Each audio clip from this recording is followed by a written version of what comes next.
My gosh, guys, can you see this? It's so amazing. I bet you're wondering how an artist or how anyone can get their work on the street of London like this. Well, I met the artist and I went to the studio. Check it out.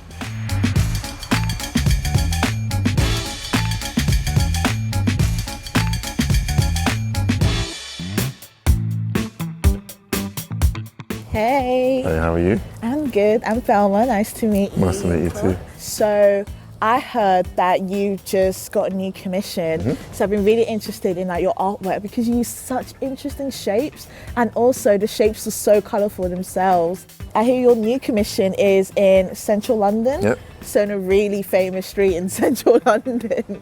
And I was wondering if you could tell me a bit more about that. I would love to. Let's go to my studio and tell you more about it now.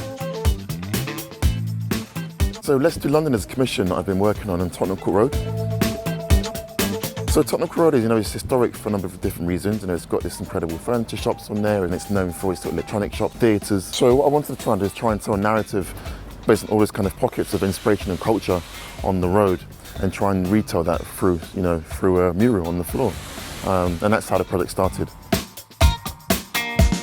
You have a really, really cool job. Thank you. And is this your studio? It is, yeah. I'll give you a tour if you want to come in. It's so generous. Okay, so this is my studio. I've been here for nearly 2 years. You can see a kind of selection of my chairs I've designed over a decade. Some have been acquired by a number of museums. On the back wall here we have my recent installation called I've Got Chairs for Days. Wow. And that was a project I did with Brown's Fashion in East London.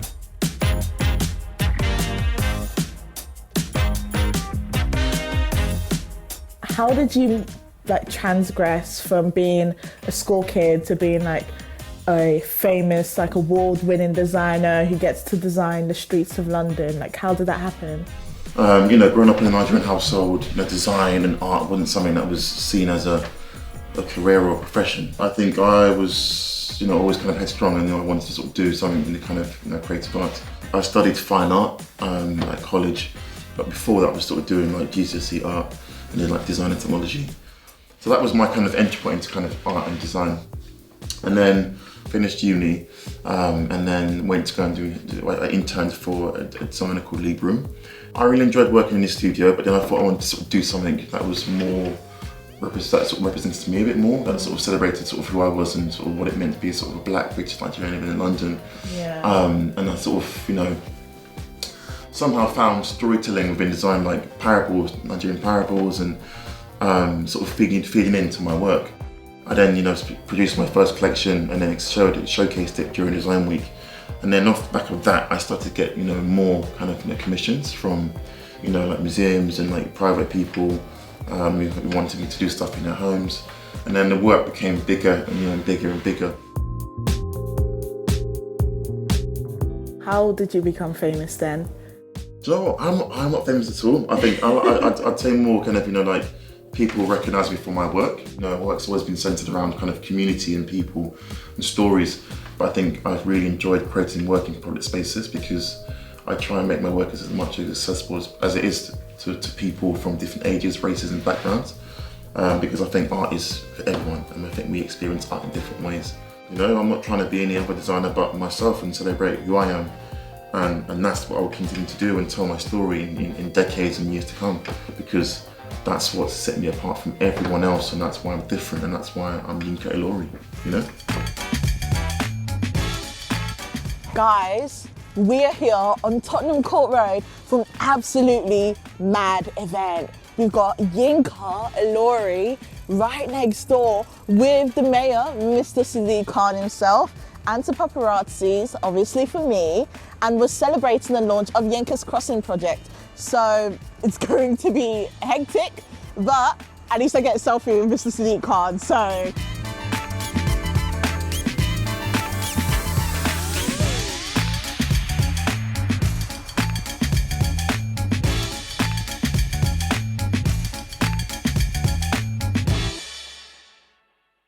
If I wanted to be like you, what advice, key 5 tips would you give me? The top 5 tips I would give is to be focused. So, to be prepared for hard work. Number 2. 3, it's to believe in yourself. I think there will be lots of people that tell you, you can't do this or you can't make a career in art or design or art, but you can. Yeah, self-belief is really important. Number 4 is what do you want your work to say? What are you trying to say? What's your story? Try and, if you can, bring kind of personal elements within your work. So the 5th one would be, I would say, is to collaborate with people, collaborate with artists, designers who are established. Send CVs, to people that you admire or you would want to work with, and that might lead you into a new career path. But you also get an insight to see how an artist works. I think working with some students on some of the crossings in London has hopefully given them an insight into sort of my creative process, but also will hopefully inspire them to become artists or designers.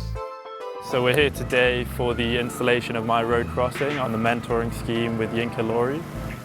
The themes were about diversity and kind of like just living together in London. Having a mentor like Yinka Ilori, it means a lot. It's not only that platform that you're put on, because obviously he's got this platform where a lot more people are going to see young designers like myself put on that platform, but he also does bring this level of expertise that you can kind of like gauge from him and lead you down avenues that you probably wouldn't have went down otherwise.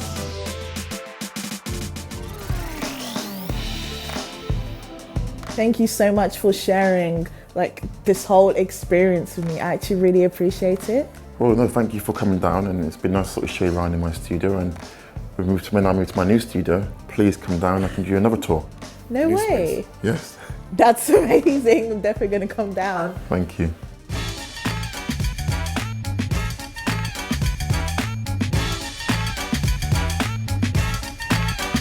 Oh my gosh, guys, this has been honestly just totally so awesome. I got to meet an award-winning Black British designer and find out just how similar his background is to mine. I'm definitely going to take on his advice.